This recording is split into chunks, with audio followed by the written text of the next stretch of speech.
नमस्कार। प्रारंभ पर आप सभी का स्वागत है। मैं अवनीश। इसी के साथ आइए स्वागत कर लेते हैं हरिमोहन जी का। हरिमोहन जी, बहुत बहुत स्वागत है। नमस्कार नमस्कार सर, थैंक यू। जी। दर्शकों, आज हम आपको लेके चल रहे हैं हरिमोहन जी के साथ ईरान। अब आप कहेंगे साहब ये क्या है, सुबह सुबह आप ईरान क्यों चले गए? दरअसल कल एक घटना हुई है। ईरान के रेवोल्यूशनरी गार्ड्स के जनरल है कासिम सुलेमानी। इनकी हत्या हो गई थी और इनकी हत्या की कल चौथी बरसी थी। बरसी का आयोजन था, बड़ा-सा आयोजन था, खूब सारे लोग इकट्ठे थे और उसी बीच में कई धमाके हुए। और अब तक जो खबर आ रही है, वो लगभग ऑफिशियल पहली खबर जो आई थी 103, और अब बताते हैं कि 103 से भी ये संख्या बढ़ चुकी है मरने वालों की। क्या है, पहले तो इस खबर को ही जान लिया जाए, क्योंकि वैदेशिक मामलों पर बहुत अच्छी पकड़ रखते हैं हरिमोहन जी। हरिमोहन जी, सबसे पहले तो इस समाचार की ही व्याख्या कर दीजिए, ये हुआ क्या है? 4 मरे 5 घायल जैसी बात पहले शुरू करते हैं, उसके बाद फिर आपके ज्ञान का हम लाभ उठाएँगे। जी। सर, 4 साल पहले कासिम सुलेमानी नाम के एक जनरल होते थे जो ईरान की सेकंड सबसे बड़ी पर्सनैलिटी थे, सेकंड सबसे बड़े पावरफुल पर्सनैलिटी थे। वो मारे जाते हैं, एक ड्रोन अटैक में मारे जाते हैं और सिचुएशन जो है वो टोटली फिर आउट ऑफ मतलब ईरान के अंदर आउट ऑफ कंट्रोल हो जाती है। असलियत में जो बॉम्ब ब्लास्ट है वो यही है कि एक आदमी 4 साल पहले मरा, उसके जनाजे में आज भी लाखों लोग, मतलब उसकी कब्र पे आज भी लाखों लोग इकट्ठे होते हैं सर। और अमेरिका का उस इंसान से डर देखिए, उस इंसान के नाम से डर देखिए, उस इंसान की कब्र से डर देखिए कि आज भी उसकी कब्र पर इकट्ठे होने वाले जो लोग थे उनके बीच में बॉम्ब ब्लास्ट करवा के ईरान को हिलाने की कोशिश कर रहा है। तो ये डर ही तो है। तो साहब, सबसे पहले तो ये कि असलियत में कासिम सुलेमानी था कौन, और अगर इसको थोड़ा और पीछे जाएं कि ईरान की ये लड़ाई अमेरिका से है क्यों। देखिए, एक्चुअली ईरान एक ऐसा कंट्री है जो सबसे पहले इस्लामिक कंट्रीज में अमेरिका और ब्रिटेन का सबसे अच्छा दोस्त होता था, और ईरान की जितने भी पेट्रोल कंपनियां थी वो British petroleum, BP, British petroleum handle करती थी।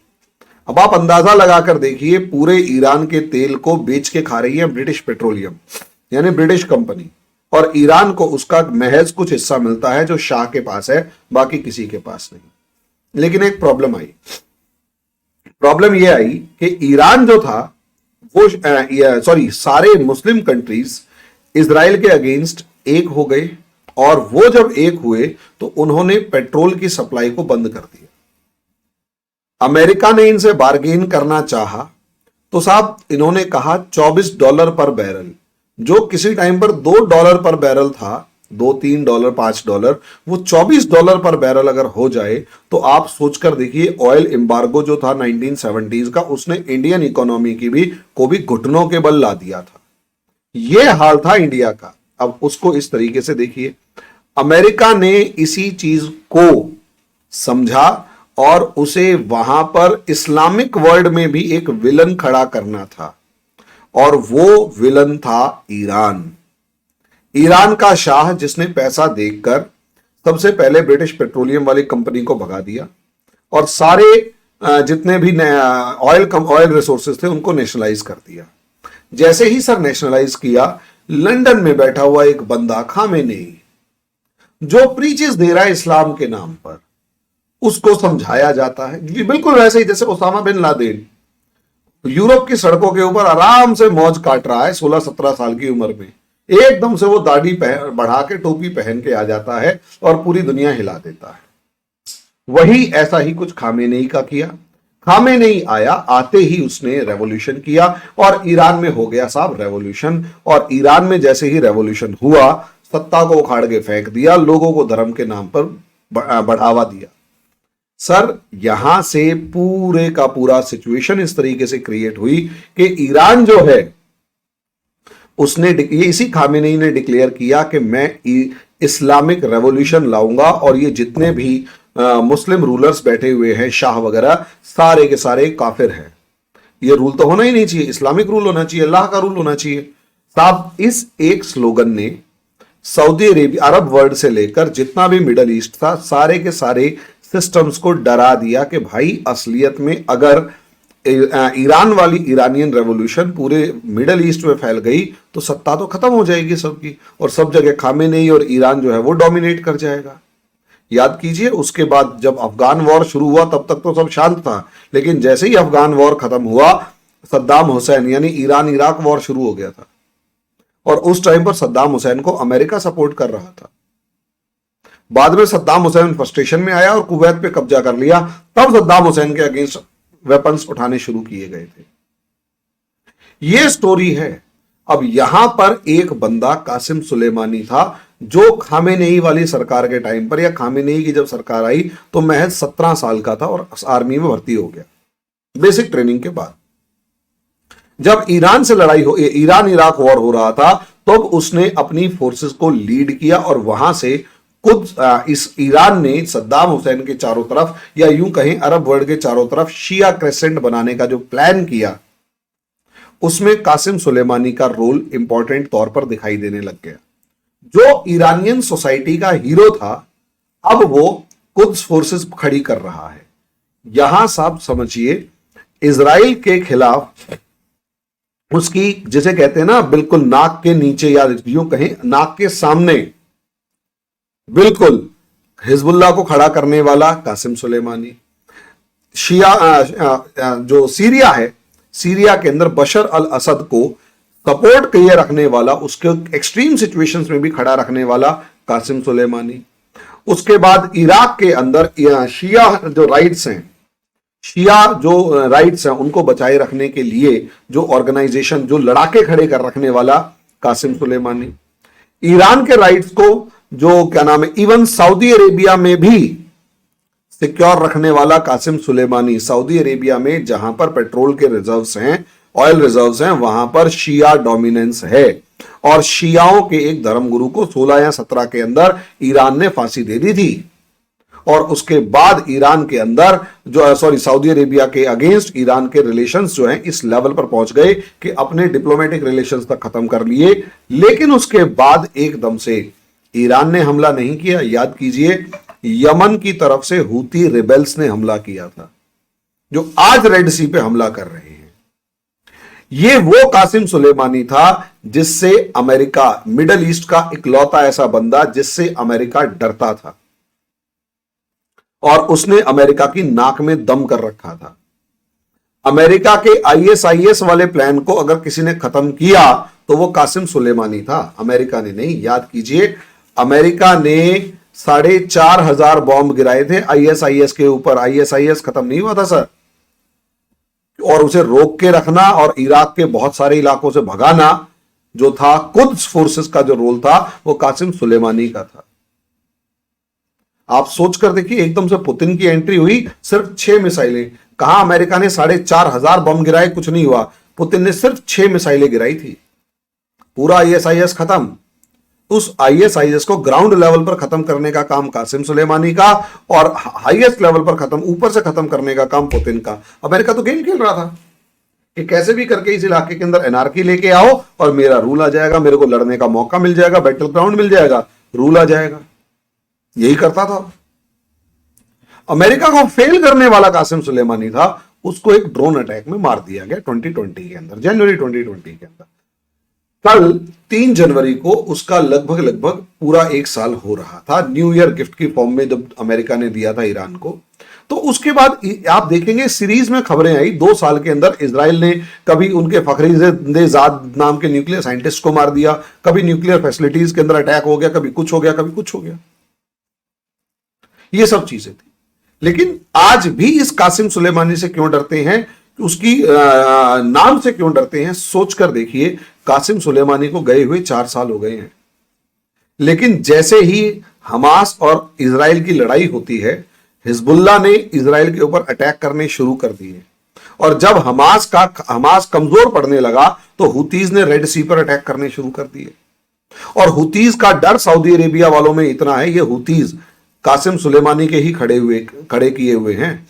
इन हुतीज का डर इतना ज्यादा है अमेरिका को और इजराइल को और सऊदी अरेबिया तक को, कि कोई कुछ बोल नहीं रहा। सऊदी अरेबिया ने साफ मना कर दिया है कि मैं हुतीज के अगेंस्ट खड़ा नहीं होऊंगा। क्योंकि उन्हें पता है आरामको की जितनी भी ऑयल फैसिलिटीज हैं उनके ऊपर सीधे मिसाइल मारेंगे, और हुतीज ही ऐसे हैं जो इजराइल तक अपनी मिसाइल मारने के दम रखते हैं।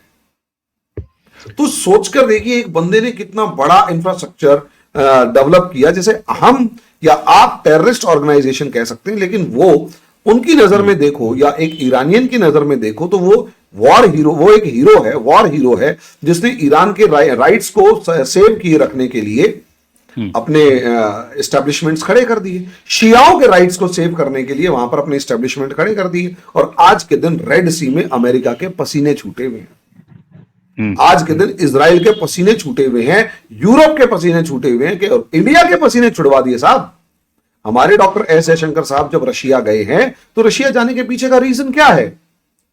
जब हुतीज ने हमारे शिप्स पर हमला करना शुरू कर दिया और इंडिया को अपनी 3 जो वेसल्स हैं वो बेचनी पड़ गई, तो उसके पीछे का रीजन यही है कि रशिया को कहा कि भैया ईरान और हुतीज को समझाओ, हमें पता है तुम्हारे भाई बंधु, इस टाइम तुम्हारी दोस्ती अच्छी है, कि हमारे जहाजों पर हमला ना करें, हम इस लड़ाई में एंटर करना नहीं चाहते। ये इस टाइम पर हुतीज की पावर है, और इससे अंदाजा लगाकर देखिए अमेरिका पूरी कोशिश में है कि कैसे भी करके हुतीज को कंट्रोल कर ले, लेकिन हुतीज कंट्रोल में नहीं आ रहे, और अमेरिका की इकोनॉमिकली कमर टूटी हुई है, नाटो घबराया हुआ है। आप इससे अंदाजा लगाइए ना साहब, नाटो कंट्रीज ने कितने सैनिक भेजे हैं रेड सी के अंदर। मैं एक रिपोर्ट देख रहा था, किसी ने 2 भेजे हैं, किसी ने 11 भेजे हैं, किसी ने 3 भेजे हैं। कैन यू इमेजिन, पार्टिसिपेशन के नाम पर 3 सैनिक नाटो कंट्रीज। अच्छा, पार्टिसिपेशन है ये इसलिए क्योंकि हर किसी की कमर टूटी हुई है, अमेरिका की भी कमर टूटी हुई है, और अमेरिका इस टाइम पर एक नए वॉर फ्रंट में एंटर करते हुए घबरा रहा है, क्योंकि यूक्रेन के अंदर रशिया फेल हो चुका है, रशिया डोमिनेट कर चुका है, और अमेरिका की जो पॉलिसी है वो फेल हो चुकी है। इस और यूक्रेन के नाम पर सबसे ज्यादा बलि अगर किसी की चढ़ी है तो वो यूरोपियन कंट्रीज की चढ़ी है। उनका सोशल क्राइसिस जो है वो इकोनॉमिक क्राइसिस की देन है, और वो जो इकोनॉमिक क्राइसिस है वो यूक्रेन वॉर और चाइना के साथ एक क्राइसिस की देन है। और अगर ये रेड सी भी बंद हो जाता है तो यूरोप तिलमिला जाएगा। हम हिस्ट्री में एक चीज पढ़ाते हैं कि west can never survive without east. East तो अपने दम पे सर्वाइव कर लेगा, west can never survive without east. और ये रेड सी जो है वो उस ईस्ट और वेस्ट कनेक्शन की गर्दन है। वहां बैटल होने का मतलब ये है, वहां वॉर होने का मतलब ये है कि यूरोप जो है वो इस टाइम पर घुटनों के बल आ जाएगा, और अमेरिका का सबसे बड़ा देश साथी ग्रुप अगर घुटनों के बल आ गया और वहां किसी तरीके के social conflict, right wing parties आने का मतलब क्या है? वो अमेरिका को गालियां बकेंगी। सर, राइट विंग पार्टीज जो है नेशनलिस्ट हैं, वो कैपिटलिज्म को बहुत ज्यादा मानती नहीं है, कंट्री फर्स्ट की बात करती है। नाटो कहता है कंट्री फर्स्ट नहीं, वी आर फर्स्ट। और वो राइट विंगर्स क्या कह रहे हैं? Country first. और जैसे ही कंट्री फर्स्ट आए तो सबसे पहले बाहर किसको करेंगे? अमेरिका को। और अगर वो अमेरिका को बाहर करेंगे और इनकी रिफ्यूजी से लेकर माइग्रेशन से लेकर सब चीजों को बंद करना शुरू कर देंगे, अमेरिका की सारी पॉलिसी उल्टी पड़ गई। तो अमेरिका इस चीज की टेंशन में है, और हुतीज के अगेंस्ट वो कभी भी डायरेक्ट एंट्री नहीं करेगा, ये पक्का है। ठीक बात। और अगर वो डायरेक्ट एंट्री कर गया तो ये समझ लीजिएगा कि एक नए बैटलफील्ड में एंटर कर चुका है अमेरिका। ठीक। और सोचिए इस सारे स्ट्रक्चर के पीछे क्या नाम है, ईरान, और ईरान का वो ब्रेन जो इस टाइम पर कब्र में है, और अमेरिका उस बंदे की कब्र से भी डर रहा है। ये महत्वपूर्ण है, बेसिक वो बॉटम पॉइंट है। यस सर, बिल्कुल। हरिमोहन जी, ये आपने जो कहा ना कि उस व्यक्ति के कब्र से भी डर रहा है, तो यहाँ अमेरिका का वो कमिटमेंट भी दिखाता है कि अगर उसका दुश्मन अभी भी किसी काम का हो, भले वो कब्र में हो, तो अमेरिका उसके खिलाफ भी अपनी लड़ाई जारी रखता है। और इस तरीके से जारी रखता है कि साहब 4 साल जिसको गए बीत गए, वहां पर जो जुटा था मजमा, उसमें जो है इन्होंने इस तरह से अटैक किया, 2 धमाके हुए, और अब तो संख्या लगभग 150 के आसपास जा रही है, बहुत सारे घायल भी हैं। अच्छा, मेरा खास तौर से जो इंटरेस्ट होता है, और मेरा स्वभाव ऐसा है कि आप पिज्जा भी बनाना शुरू करेंगे, इटालियन खालिस पिज्जा, और कहेंगे कि 100% शुद्ध इटालियन पिज्जा मैं बना रहा हूं, तो मैं अचानक आऊंगा और उसमें अजवाइन, काली मिर्च, का तड़का लगाने का प्रयास करूंगा। यानी मैं दुनिया के किसी हिस्से में कुछ भी हो रहा हो तो मुझे अपने इंडिया की याद आती है। और अब मैं आपसे यही पूछने लगा हूं कि अमेरिका लड़ रहा है, तेल बीच में है, हमारे जहाजों को डिस्टर्ब कर रहे हैं, शिया भी हैं, सुन्नी भी हैं, इजराइल में सब एक हैं, इजराइल से हमारे अच्छे रिश्ते हैं, ये सारी बातें ठीक है। हम और हमारे सरोकार यानी भारत और भारत का हित इन सब कहानियों के बीच में कहाँ है, किस दृष्टि का है और किस तरफ जा रहा है? यानी आप हमें हमारे देश के बारे में बता दीजिए कि इन सारी चीजों के बीच में हम कहाँ हैं? सर, मैं अगर अपने इंटरनेशनल रिलेशंस की थोड़ी सी जो कोशिश करता हूं समझने की, उसमें अगर मैं किसी इंसान का आज के दिन क्या, मैं तो काफी टाइम से फैन हूं, तो वो हमारे डॉक्टर एस जयशंकर हैं। और जब से विदेश मंत्री बने हैं तब से तो मैं इनका कुछ ज्यादा ही फैन हूं। मामला क्या है, इन्होंने एक स्टेटमेंट दिया था। इनसे एक क्वेश्चन पूछा गया कि नुकसान या लड़ाई करनी पड़ेगी या कुछ भी, तो उन्होंने एक बहुत बढ़िया सा जवाब दिया था कि अगर डिप्लोमेसी ने काम किया तो भारत बिना लड़े ही, बिना गोली चलाए जीत जाएगा और गोली नहीं चलानी पड़ेगी। और उस स्टेटमेंट ने मेरे दिमाग को इस तरीके से हिलाया कि बंदा इतना ज्यादा कॉन्फिडेंट है कि हम किसी लड़ाई में घुसेंगे नहीं और सबसे ज्यादा फायदा हमें मिलेगा। और फिर उसके बाद, क्योंकि एक हिस्ट्री का भी स्टूडेंट हूं मैं, तो हिस्ट्री के अंदर मैंने जब इस चीज को खंगाला तो मुझे ये पॉलिसी दिखाई दी अमेरिका की। सर, अमेरिका का जो राइज है ना, वो वर्ल्ड वॉर 1 से शुरू हुआ था और वर्ल्ड वॉर 2 तक चला। उसके बाद जब सब कुछ यूरोप खत्म हो गया, या जिसे कहते हैं एग्जिस्टेंशियल क्राइसिस में चला गया यूरोप, तब जाके अमेरिका ने मोर्चा संभाला। वरना अमेरिका ने बहुत स्टेप बाय स्टेप मैनर के अंदर आगे बढ़ा है। जैसे अमेरिका ने कभी भी क्लेम ये नहीं किया कि I am the super power before 1946, सितंबर 1946 और जून 1947 से पहले अमेरिका ने कभी क्लेम नहीं किया कि now I would lead the world, नहीं। और बहुत ऑर्गेनाइज्ड मैनर में अमेरिका ने क्या किया था, सिर्फ एक काम अमेरिका ने ये काम किया था। सबसे पहले अपने आसपास के इलाके, जिसमें वो हम मुनरो डॉक्ट्रिन पढ़ते हैं 1820s के आसपास की, कि मेरे पड़ोस में तुम लोग दखलंदाजी नहीं करोगे, भागो यहां से, और पूरे लैटिन अमेरिका को अपने डोमिनेंस में ले लिया। उसके बाद अमेरिका ने धीरे धीरे पैसिफिक ओशियन और अटलांटिक ओशियन के अंदर अपना डोमिनेंस बढ़ाया, और वहां पर भी प्यार से, तरीके से। फर्स्ट वर्ल्ड वॉर में भी देखेंगे तो बहुत ही घाघ तरीके से, बहुत श्रूड वे मैनर में दुनिया के देशों को कहा, तुम्हारी लड़ाई है, तुम लड़ो ना, why should I interfere in it. हां, हथियार चाहिए, जर्मनी को भी दूंगा, ब्रिटेन को भी दूंगा, बोलो किसे चाहिए। वही पॉलिसी इंडिया अपना रहा है, ठीक है। लेकिन उसके लिए साहब दिमाग बड़ा जबरदस्त चाहिए होता है। उस टाइम पर क्या नाम है, वुडरो विल्सन के पास था, लिटरली वुडरो विल्सन की पॉलिसी जबरदस्त थी।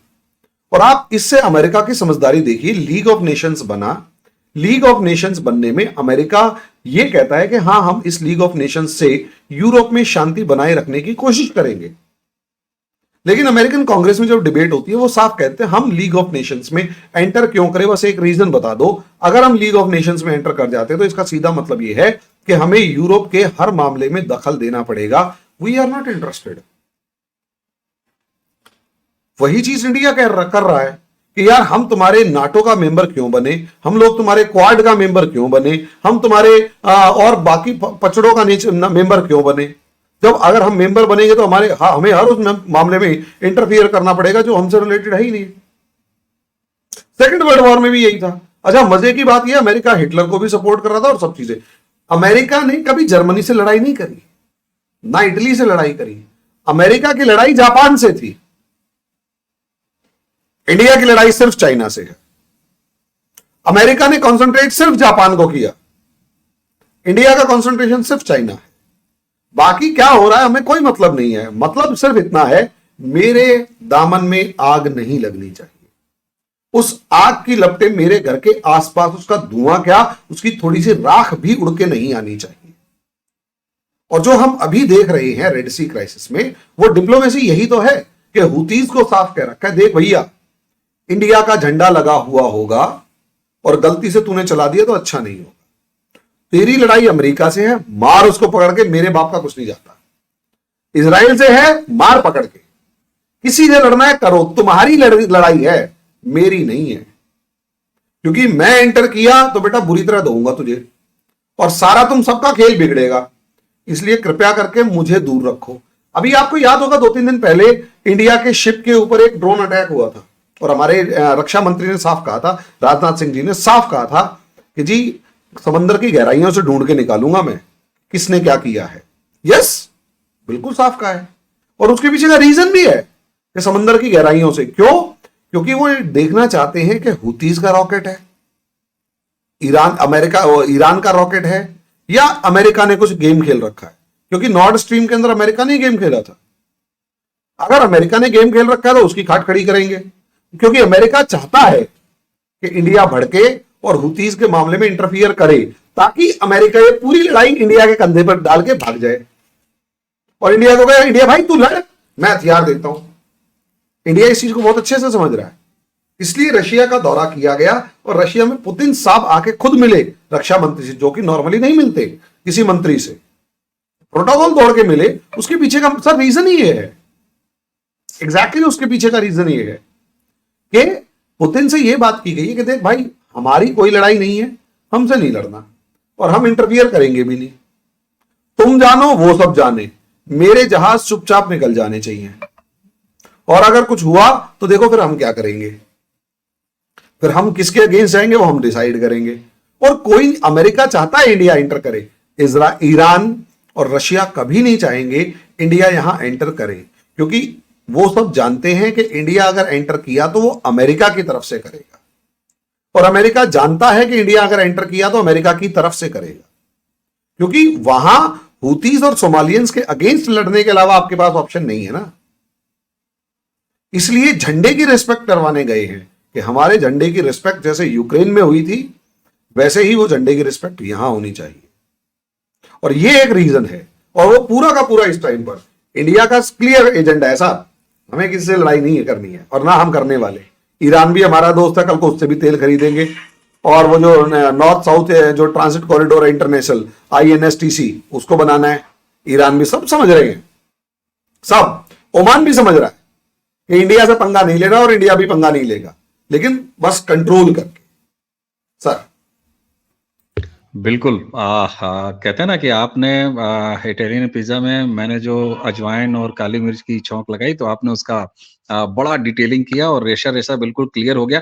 तो क्या अंतिम रूप से ये समझा जाए कि दुनिया का कोई भी पंगा हो, इंडिया के लिए सब चंगा है, क्योंकि भारत अपने नेशन फर्स्ट के उस दौर को, उच्चतम सफलतम दौर को जी रहा है 2014 ऑनवर्ड्स। और जयशंकर जी हमारे जो विदेश मंत्री हैं, वो तो यूरोप की मीडिया में भी खुल खुल के क्या क्या कहा है उन्होंने, और कितनी बार उन्होंने कहा है कि भैया तू और तेरी माशूका की लड़ाई है, और हम क्यों फिर मजनू बने फिरें, और दिल हमारा क्यों टूटे हैं, और हम क्यों कोई सैड सॉन्ग गाएं। तो उन्होंने तो साफ तौर पर कितने मौकों पर, हमारे दर्शक बहुत सूदी हैं, उनको पता है कि कितने मौकों पर जयशंकर जी ने बाकायदे यूरोप और US की मीडिया को लताड़ते हुए ये बात सुनाई है कि भैया देख, हमारी चिंताएं अपनी हैं, तू अपनी चिंता कर। ये बात आपने भी समझाई। तो क्या ये हम माना जाए? जी, एक चीज आप कुछ बोलना चाहते हैं? मैं थोड़ा आप सा पहले उसमें सवाल पूछिए, फिर मैं। मैं सवाल नहीं, बस तो मैं तो अपना कंसर्न, मेरे हाथ में फिर वही अपना अजवाइन या मिर्चा है। हम तो ये चाहते हैं कि भारत का क्या है। एक बात मुझे बहुत महत्वपूर्ण लगी कि आपने इस पूरे मामले में, खैर नाम लेने लायक नहीं रह गया है पाकिस्तान, तो उसका नाम नहीं लिया। दूसरा, आपने ये कहा कि हमारा केवल और केवल झगड़ा अपने शत्रु देश चीन के साथ है, क्योंकि चीन के साथ हमारी सीमा की लड़ाई भी है, चीन के साथ हमारी इकोनॉमिक लड़ाई भी है, चीन के साथ हमारी प्रोग्रेसिव लड़ाई भी है, चीन की साथ हमारी जियोपॉलिटिकल लड़ाई भी है, कल्चरल लड़ाई भी है, पॉलिटिकल लड़ाई भी है। मैं तो यहां तक कहूंगा, क्योंकि हमारे यहाँ की सबसे बड़ी विरोधी पार्टी कांग्रेस का तुम्हारे साथ एक MOU है, तो हमको तो उस पर भी नजर रखनी है, हमको अरुणाचल पर भी नजर रखनी है। भारत का हित कितना सुरक्षित है इन सारे पचड़ों के बीच? अंतिम। सर मैं है ना एक्चुअली थोड़ा सा क्षमा चाहूंगा आपसे। एक शब्द, एक लाइन के ऊपर आपने बोली सफलतम दौर। सब सफलतम दौर का पहला मिनट है अभी, अभी हमने पूरी सेंचुरी रूल करना है। माफ कीजिएगा, मैं इसमें थोड़ा सा इसमें करेक्शन करी है। आप बड़े भाई हैं, लेकिन मेरे को ऐसा अभी शुरुआत है, ये 1 मिनट है माफ कीजिएगा, 1 मिनट है अभी ये, जो अभी हमने शुरू किया है जीना। वो कहते हैं ना अभी तो शुरू किया है, और ये आप शुरुआत की भी शुरुआत है। आप अभी ये तो वो सोचें दौर, कि हरिमोहन जी, आप ये सोचें कि आपने जब ये कहा तो इससे मेरा हौसला कितना, हम तो जैसे पूरी कहानी माने बैठे हैं, आपने अभी कहा तो अभी तो ये मोहब्बत की शुरुआत है ना। साहब अभी तो विश्व गुरु बनना बाकी है, दुनिया को रास्ता दिखाना बाकी है। इंडिया पीक पे खड़ा होकर टॉप पे खड़ा होगा और उस दुनिया लड़ रही होगी तो ये इंडिया को देख रही होंगी। अभी तो पाकिस्तान ने देखना शुरू किया है कि भाई इंडिया तू तरक्की कैसे कर गया। इंडिया अभी यही कह रहा भाई तू लड़ ले, फिर बताऊंगा कैसे कर गया। वो होता है ना कि भाई तुम पहले लड़ो मरो, जब थक लोगे ना बिल्कुल सब कुछ जल रहा होगा, तब मैं बताऊंगा दुनिया कैसे चलेगी। और जब ये सब चीजें हो जाएंगी और दुनिया को इंडिया बताएगा, तब ये विश्व गुरु का सपना आगे जाकर पूरा होगा। सर मैं अब हमारा दूसरा सवाल था पाकिस्तान। साहब पाकिस्तान इस खेल में कहीं नहीं है, कठपुतली है अमेरिका की। अमेरिका अभी भी उसको इस्तेमाल कर रहा है। रेड सी वाले खेल में पाकिस्तान नहीं है, और अगर होगा भी ना तो वो सिर्फ टूटने की कगार पे होगा। अरब कंट्रीज पाकिस्तान को 2016-17 के अंदर सऊदी अरेबिया ने इनवाइट किया था कि भाई तू आ जा एक बार, और यहूतियों के अगेंस्ट मेरे को मदद कर। ईरान ने, अमेरिका, पाकिस्तान ने साफ मना कर दिया था, और तभी से सऊदी अरेबिया और पाकिस्तान के रिलेशंस खराब होने शुरू हो गए थे। सऊदी अरेबिया कहता मैं तुझे इतना पैसा देता हूं, इतनी सपोर्ट करता हूं, फिर तूने मेरे को एक बार धोखा दे दिया। मेरे को तेरी आर्मी तो चाहिए ना, उसका पैसा दूंगा, खर्चा पूरा दूंगा। पाकिस्तान कहता है नहीं, क्योंकि अमेरिका इस इलाके के अंदर हूतियों को जलाए रखना चाहता था, ताकि हूतीज जो हैं वो सऊदी अरेबिया पे अटैक करते रहें, और सऊदी अरेबिया के ऊपर जैसे जैसे अटैक होंगे सऊदी अरेबिया अमेरिका के पास जाएगा कि अमेरिका भैया प्लीज मिसाइलें दे दो सेल्फ डिफेंस के लिए, वो जो मिसाइल डिफेंस सिस्टम है वो दे दो, हथियार दे दो, मिसाइलें दे दो, एयरफोर्स दे दो। क्योंकि हूती जितना डराएंगे उतना ज्यादा सऊदी अरेबिया पैसा खर्च करेगा अमेरिका के सामने। तो अमेरिका के दबाव में कहो, ईरान के डर से कहो, पाकिस्तान उस खेल से चुपचाप बाहर निकल गया, और उसके बाद आज तक पाकिस्तान रेड सी क्राइसिस के अंदर चुपचाप बैठा हुआ है, कहीं कुछ नहीं बोल रहा। वो हवाबाजी तो कर रहा है, वो शोर तो मचा रहा है, लेकिन बोल नहीं रहा। वो इसलिए नहीं बोल रहा क्योंकि पहली बात औकात नहीं है, दूसरी बात वो जानता है कि अगर गलती से बोल पड़ा तो अमेरिका, सऊदी अरेबिया, ईरान सब मारेंगे, क्योंकि वो किसी के भी अगेंस्ट नहीं है। मतलब वो किसी के फेवर में नहीं जा, पाकिस्तान के किसी फेवर में नहीं जा रहा, और यही पाकिस्तान की सबसे बड़ी प्रॉब्लम है। रही बात सर चाइना की, चाइना ने एंटर करने की कोशिश की थी अप्रैल 2023 में एक मास्टर स्ट्रोक चल के। तब भी मैंने कहा था अप्रैल 2023 में सऊदी अरेबिया और ईरान की दोस्ती करवा के, और दुनिया के मीडिया में और खासकर ग्लोबल टाइम्स ने तो इसे ऐसे चाइना की एक सेंचुरियन अचीवमेंट समझ ली थी कि सेंचुरी की पूरी अचीवमेंट है जो ईरान और सऊदी अरेबिया की दोस्ती करवाती। असलियत में सर उसके बाद आप देखेंगे ईरान और सऊदी अरेबिया की खटपट ही चल रही है। उस टाइम भी मैंने कहा था कि अमेरिका चुप नहीं बैठेगा, अमेरिका ने एक तिल्ली लगानी है और दोनों लड़ते फिरेंगे।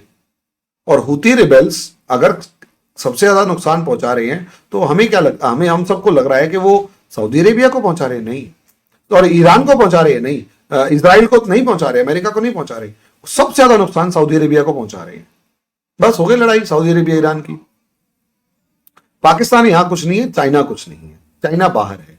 यहां सिर्फ एक बड़ा प्लेयर खड़ा हुआ है और वो है रशिया, जो पहले भी था आज भी है, और इसके अलावा कहीं नहीं। और रही बात इंडिया के इंटरेस्ट की, सर इंडिया के बहुत अच्छे इंटरेस्ट अभी भी सिक्योर हैं, कोई ऐसी समस्या वाली बात नहीं है। बहुत कंफर्टेबल जोन में इंडिया इस टाइम पर है, बहुत कंफर्टेबल जोन में, ठीक है। बस इसे डिप्लोमेटिकली मेंटेन करने हैं सबके साथ रिलेशंस, और यही रीजन है अभी तक ना तो इजराइल हमास वॉर में इंडिया ने एंटर किया, और करेगा भी क्यों भैया, तुम्हारी लड़ाई है तुम निमट लो। ना हिजबुल्लाह इजराइल वॉर में एंटर किया, ना ही हुतीज में एंटर करने के मूड में। और आप देख लीजिएगा ये लड़ाई फैलते फैलते, इसे कहते हैं ना वॉर स्पिल ओवर, ये लड़ाई जब स्पिल ओवर की फॉर्म में ईरान पहुंचेगी तो हमारे को एक भी बात समझनी पड़ेगी कि अमेरिका और पाकिस्तान के बीच में पॉसिबली डील हो चुकी है कि जो ये है क्या नाम है बलूचिस्तान है, बलूचिस्तान के अंदर अमेरिका को एयर बेस देगा पाकिस्तान। अगर अमेरिका के एयरबेस पाकिस्तान में हैं तो इसका मतलब ईरान के साथ अमेरिका की लड़ाई शुरू होने जा रही है। और अगर वहां वो स्पिल ओवर हुआ तो पाकिस्तान भी जलेगा, ईरान भी जलेगा, इंडिया सिर्फ चुप बैठे हुए देखेगा। और यहां होगा तो मानिए रशिया भी एंटर करेगा और चाइना भी। रशिया थका हुआ है, हाफ रहा है, सेना नहीं है, हथियार नहीं है।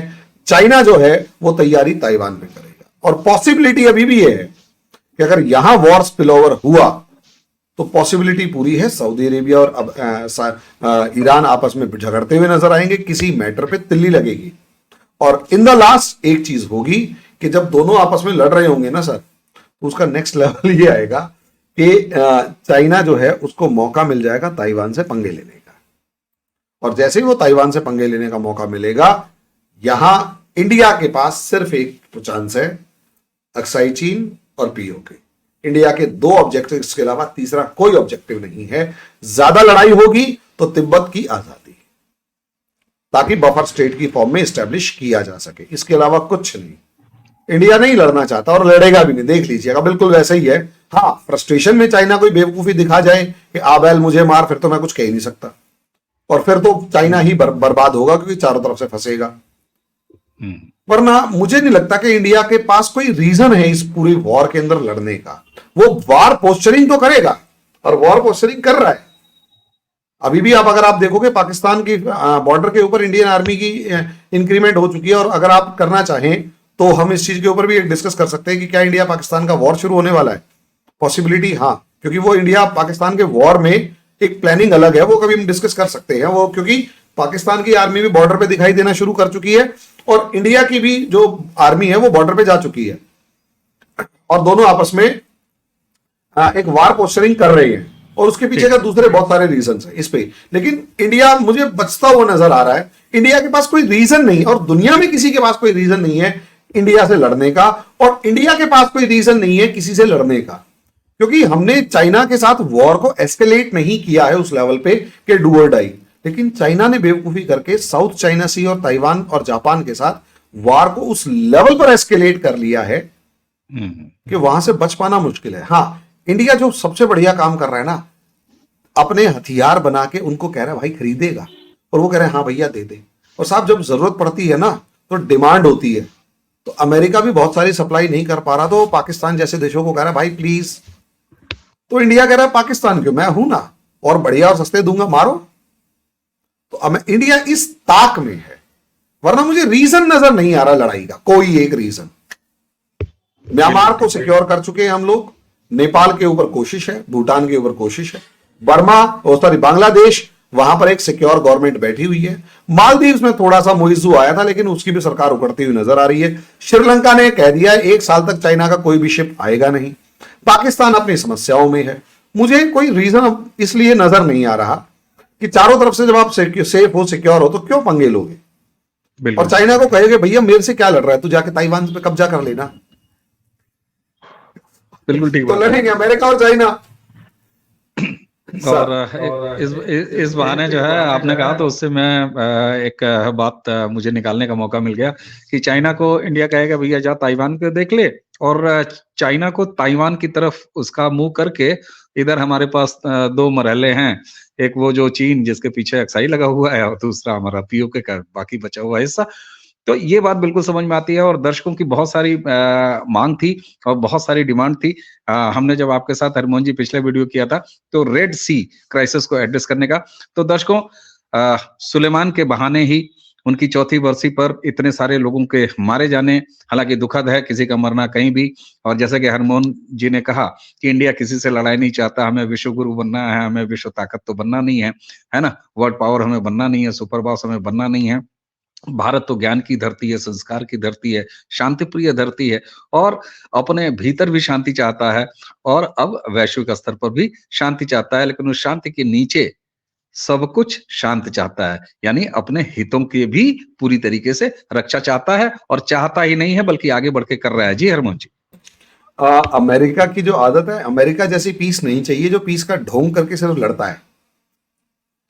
अमेरिका की तरह नहीं, हमारे को पीस मींस पीस चाहिए और एक नया रास्ता दिखाना है। और ये एक लड़ाई हम कभी डिस्कस इसमें भी कर सकते हैं कि ये लड़ाई असलियत में कैपिटलिज्म के अगेंस्ट कैसे है और डीप स्टेट ऑफ जो कैपिटलिज्म है वो किस तरीके से एक लड़ाई की फॉर्म में आ चुका है। और वो तब होगा जब इंडिया वर्स इंडिया एक सुपर पावर की फॉर्म में उभरेगा। अभी नहीं, अभी थर्ड वर्ल्ड वॉर के बाद की बात है वो, लेकिन ऐसा होगा और उसके लिए भी शायद अभी से प्लानिंग चल रही है सर।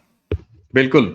तो दर्शक, हमें उम्मीद है कि दर्शकों तक ये बात पहुंची होगी और आपकी जो मांग थी बहुत सारे दर्शकों की, रेड सी क्राइसिस, उसको हमने सुलेमान के बहाने यहाँ पर डिस्कस किया। तो हरिमोहन जी के लिए और भी सब्जेक्ट आप सुझाते रहिए, इसी तरह आप सवाल देते रहिए, हमें होमवर्क देते रहिए और हम अपने स्तर से हरिमोहन जी के साथ डिस्कस करके आपके दिए होमवर्क को पूरा करने का अपने स्तर पर पूरा प्रयास करेंगे। हरिमोहन जी, आपको बहुत बहुत धन्यवाद। और दर्शकों, इसी के साथ हमें और हरिमोहन जी दोनों को आज्ञा दीजिए इस वीडियो के।